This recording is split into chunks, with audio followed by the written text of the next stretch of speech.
Bollywood superstar Salman Khan এবার বিতর্কের কেন্দ্রবিন্দুতে। সৌদি আরবের রিয়াদে এক অনুষ্ঠানে মুখ ফসকে বেলুচিস্তানকে ভিন্ন দেশ হিসেবে উল্লেখ করায় পাক সরকার তার বিরুদ্ধে ক্ষোভ প্রকাশ করেছে। এমনকি সন্ত্রাস বিরোধী সংস্থা তাকে সন্ত্রাসবাদী তকমা পর্যন্ত দিয়েছে। সম্প্রতি সৌদি আরবের রিয়াদে আয়োজিত এক সাংস্কৃতিক অনুষ্ঠানে ভারতীয় সিনেমার প্রসার ও আন্তর্জাতিক বাজার নিয়ে কথা বলছিলেন সালমান।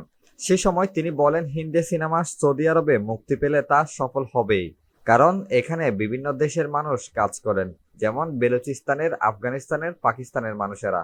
এ বক্তব্যের মধ্যেই বেলুচিস্তানকে পৃথক দেশ হিসেবে উল্লেখ করেন তিনি। মন্তব্যটি ইচ্ছাকৃত নাকি মুখ ফসকে বলা তা নিয়ে চলছে বিতর্ক। তবে পাকিস্তানি কর্তৃপক্ষ বিষয়টি একেবারেই ভালোভাবে নেননি। পাকিস্তানের সন্ত্রাস দমন শাখা এক বিবৃতিতে সালমান খানকে সন্ত্রাসবাদী সমর্থক বলে দাবি করেছে। পাশাপাশি তার ছবি ও অনুষ্ঠান সম্প্রচারে নিষেধাজ্ঞার সিদ্ধান্তও জানানো হয়েছে। তবে এখন পর্যন্ত এ বিতর্কে কোনো প্রতিক্রিয়া জানাননি সালমান খান। তার ঘনিষ্ঠ মহলও নীরবতা বজায় রেখেছে।